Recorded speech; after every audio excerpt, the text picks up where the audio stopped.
Magandang araw mga bata. Welcome sa ating klase Araling Panlipunan 7. Kumusta kayo? Siguro excited na kayo sa ating klase. Halina, mag-umpisa na tayo. Pero bago yun, meron tayong mga paalala. Tandaan nyo ha.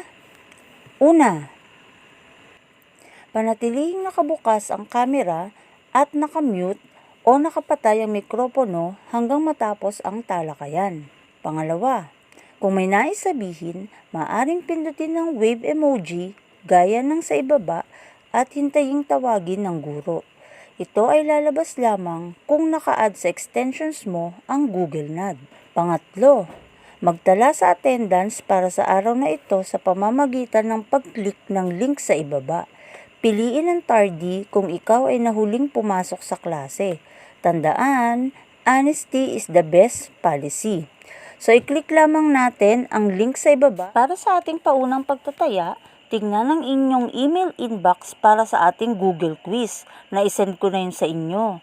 Meron lamang kayong 5 minuto para sagutan ito. So, meron tayong 2 bahagi. Sa unang bahagi, makikita natin dito ang kilalanin natin. So, meron tayong 4 na pagpipilian. Piliin ang titik ng pinakawastong sagot. Sa ikalawang bahagi naman, pipiliin na naman natin dito kung alin sa dalawa. So, piliin ang salitang binibigyang kahulugan sa susunod na pangungusap. Naging madali ba para sa iyo na sagutin ang mga gawain? Paliwanag mo. Sa nakaraang aralin, nalaman mo ang mga dahilan kung bakit hinati-hati ang Asya sa 5 rehiyon. Ngayon, punan natin ang caterpillar diagram upang mabuo ang konseptong napag-aralan. Ano kaya ang pinahihiwatig ng larawan? So, meron ditong tao, kapaligiran, likas na yaman, lokasyon, at klima. Ano kayang pinapahiwatig nito? Mahusay ang iyong sagot.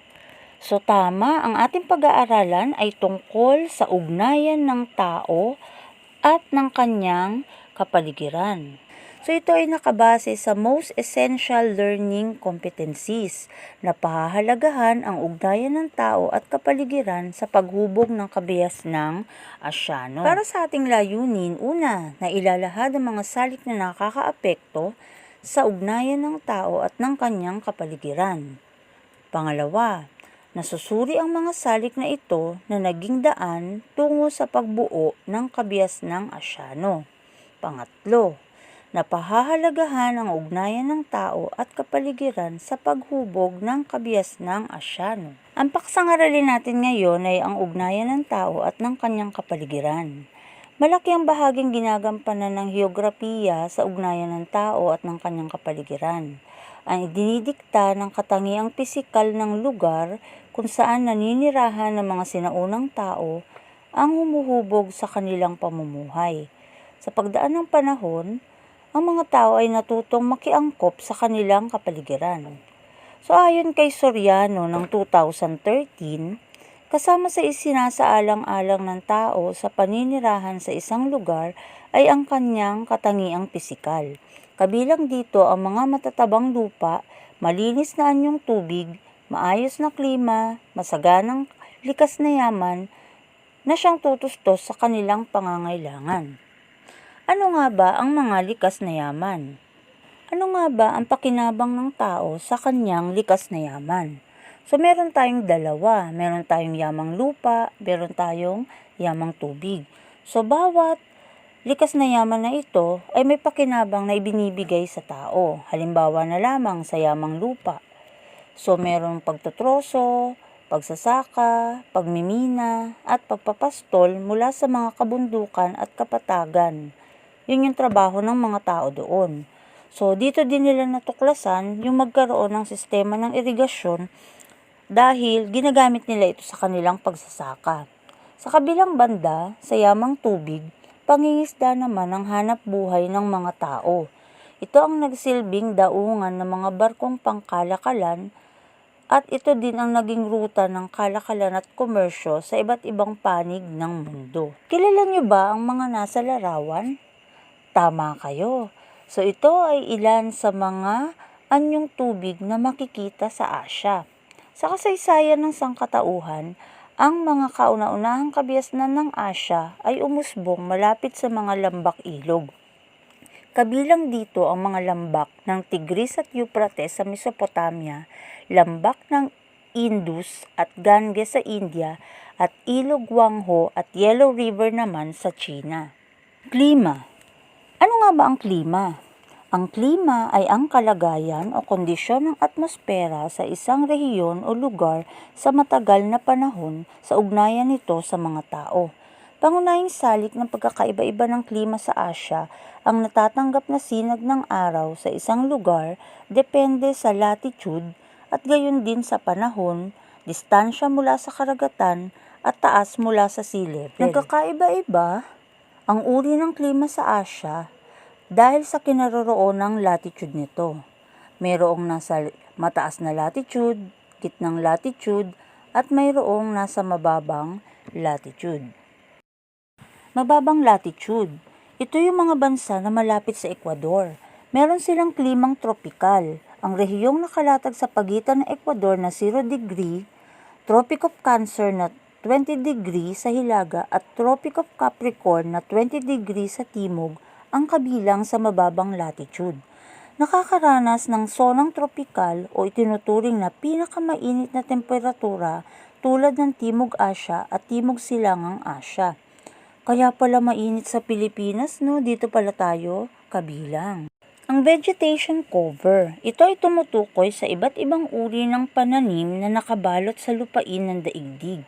Ito ang pinakahayag na bunga ng pagkakabahabahagi ng temperatura at presipitasyon sa iba't ibang bahagi ng Asya ayon kay Samson.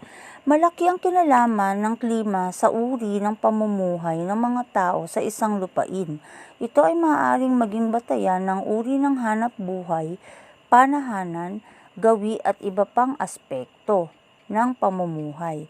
Ang klima rin na nagtatakda ng uri ng vegetation sa isang rehiyon. Kilala niyo ba ang mga uri ng vegetation sa Asya? So pagmasdan natin ng mga larawan sa ating pagtalakay sa aralin. So ito ang tundra. Ito ay salitang Ruso na nangangahulugang kapatagang latian. Pangalawa, taiga naman ang tinatawag na pamayanang kagubatan. Ito ay binubuo ng malawak na kagubatang coniferous na nabubuhay lamang sa klimang napakalamig tulad ng China, Russia at Siberia. Grassland o steppe, ito ay malalawak na damuhang lupain tulad ng Mongolia. Paghahayupan ang pangunahing hanap buhay ng mga tao dito. Prairie naman ang mga lupaing may damuhang matataas at may malalim na ugat o deeply rooted grasses. Sa hilagang bahagi ng Russia at Mongolia matatagpuan ang ganitong mga lupain. Sumunod naman dito ay ang tropical rainforest. Matatagpuan ang ganitong uri ng vegetation sa mga bansa sa Timog Silangang Asya tulad ng Pilipinas at Indonesia. Savanna. Ito ay lupain na pinagsamang damuhan at kagubatan. Ang ganitong uri ng lupain ay matatagpuan sa Timog Silangang Asya tulad ng Myanmar at Thailand. Ngayong nalaman nyo na ang ugnayan ng tao sa kanyang kapaligiran, maaari nyo na ngayong sagutan ang pamprosesong tanong. Pwede nyo itong itala sa inyong kwaderno. Bakit nga ba nagkakaiba-iba ang klima sa iba't ibang panig ng daigdig?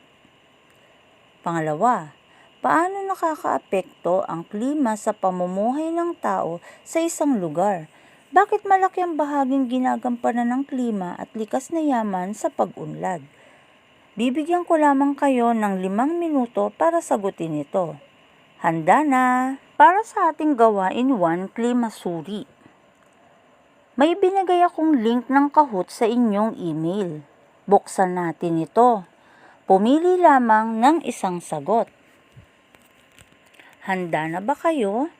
So babasahin ko ang katanungan at ang inyong sagot ay ikiklik nyo sa Kahoot.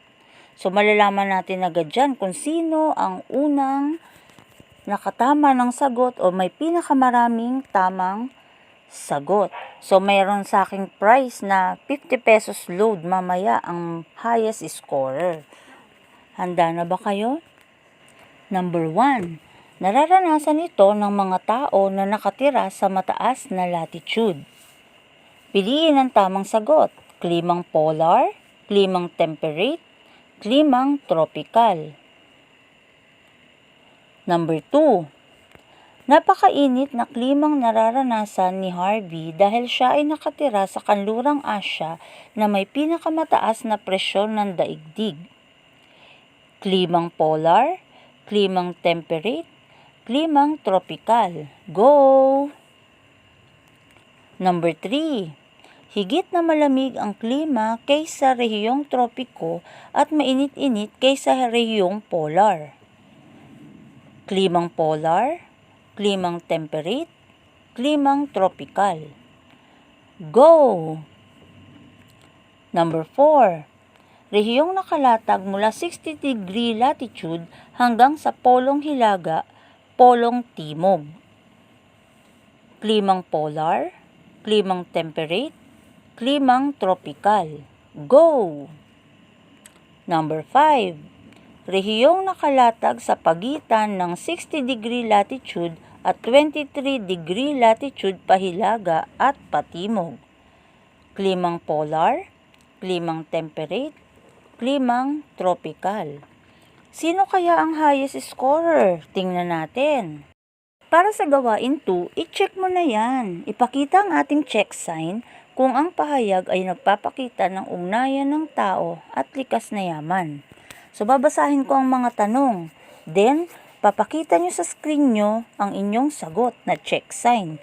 So, kung hindi naman kayo sangayon sa pahayag, wala kayo papakitang check sign. Handa na ba kayo?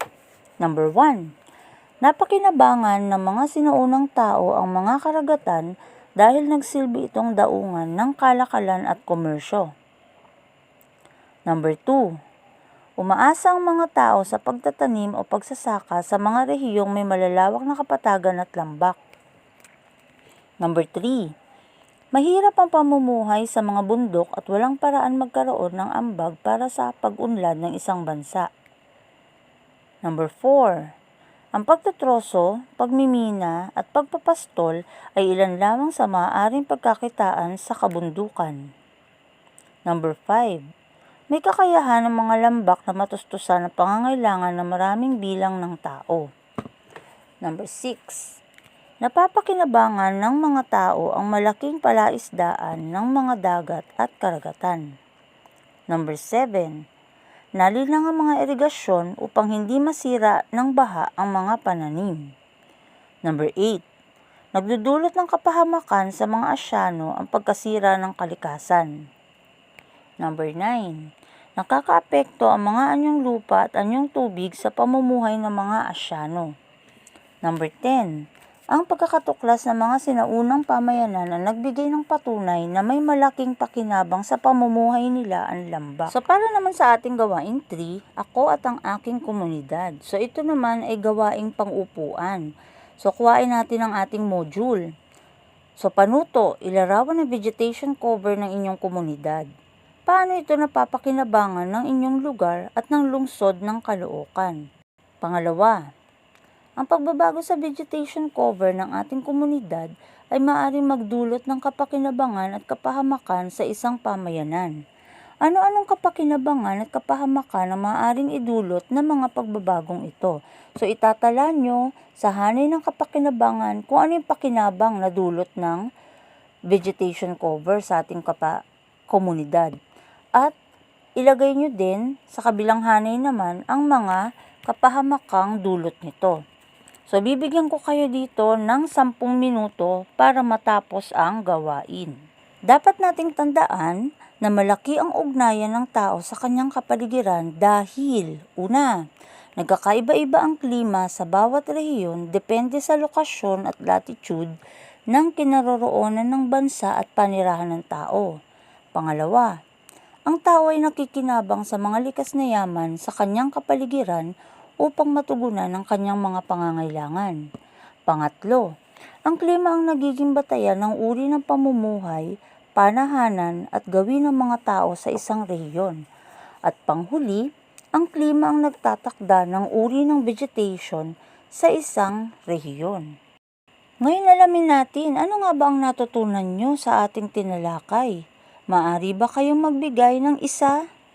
Para sa ating pangwakas na pagsubok, may naisend na ako sa inyong inbox para sa ating Google Quiz.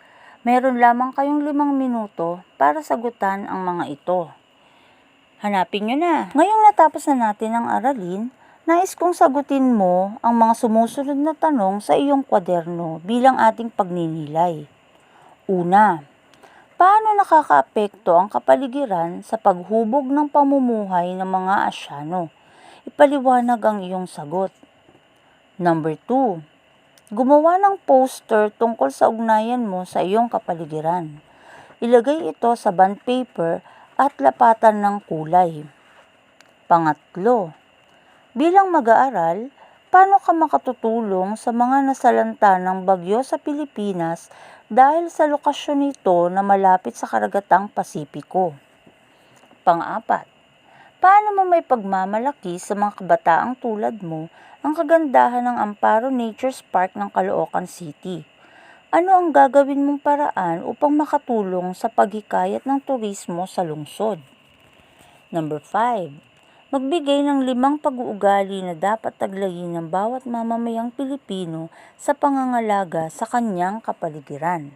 Pagkatapos mong gawin ang sumusunod na gawain, picturean ang iyong gawa at isend sa aking messenger. Malinaw ba? Para sa ating takdang aralin, magsaliksik ng tig-5 halimbawa ng mga likas na yaman sa Asya. Mahusay! Binabati kita sa matagumpay mong pagtugon sa mga gawain sa module.